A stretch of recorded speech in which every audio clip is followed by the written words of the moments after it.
Hello देव। 1947 से लेकर 1976 तक हमारा देश भारत टेक्निकली हिंदू राष्ट्र था। मैं ऐसा इसलिए बोल रहा हूँ क्योंकि देखिए, हमारे देश में जो अभी सेकुलर वर्ड बहुत ही फेमस है, वो 1947 से लेकर 1976 के बीच में नहीं था। ये लगाया गया था हमारे देश के प्रधानमंत्री इंदिरा गांधी जी के द्वारा।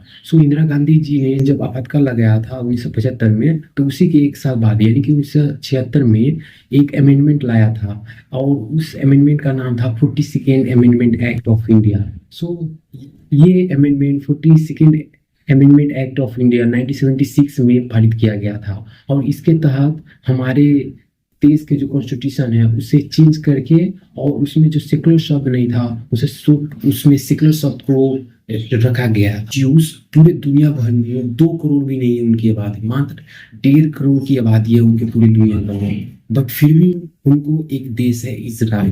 तो ये तो हमारे लिए बहुत ही ज्यादा शर्मनाक की बात हो गई हम हिंदुओं के लिए, जो कि 110 करोड़ होकर भी एक भी हिंदू राष्ट्र नहीं है। अब बताओ, तो क्या हम लोग ये हिंदू राष्ट्र बना सकते हैं? बट हिंदू राष्ट्र बनाने से पहले हम लोग को 2-3 चीजों पे ज्यादा ध्यान देना होगा। पहला, कि हम लोगों को जो कास्टिज्म का जो हम लोगों में सबसे ज्यादा फैला हुआ है, वो जात पात के हिसाब से हम लोगों को डिस्क्रिमिनेशन नहीं करना चाहिए, यानी कि कास्टिज्म को एबोलिश करना चाहिए हमारे देश से, तभी जाके ये बहुत ही स्ट्रॉन्गर होगा। और हम लोग में यूनिटी बनाना होगा, भाईचारा बढ़ाना होगा। अगर भाईचारा नहीं रहे तो ये हिंदू राष्ट्र बनाकर भी कोई फायदा नहीं होगा, क्योंकि बाद में जाके हम लोग एक साथ लड़ेंगे ही ये जात पात के हिसाब से, तो क्या फायदा हिंदू राष्ट्र बनाने का। तो आर्टिकल 368 के तहत ये प्रोविजन है कि पार्लियामेंट को हक है कि वो कॉन्स्टिट्यूशन को चेंज कर सकता है, क्योंकि कॉन्स्टिट्यूशन एक लिविंग बॉडीज है और इसे चेंज भी किया जा सकता है पार्लियामेंट के द्वारा।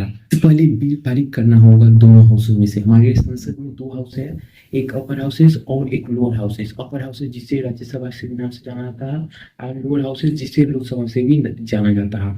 तो ये राज्यसभा में लगभग 243 सीटें होती है। तो इनमें सबसे पहले ये बिल पारित करना होगा, इंट्रोड्यूस करना होगा। तो बिल पारित करने के बाद उसमें मेजोरिटी होना चाहिए ये जो रूलिंग गवर्नमेंट है। उसमें राज्यसभा में लगभग 243 सीटें होती है, उसमें से 123 से ज्यादा सीटें अगर रूलिंग गवर्नमेंट की होती है तो पास हो जाएगी ये हिंदू राष्ट्र वाला बिल। और सेकेंड स्टेप्स आती है कि लोकसभा में पास करने के लिए।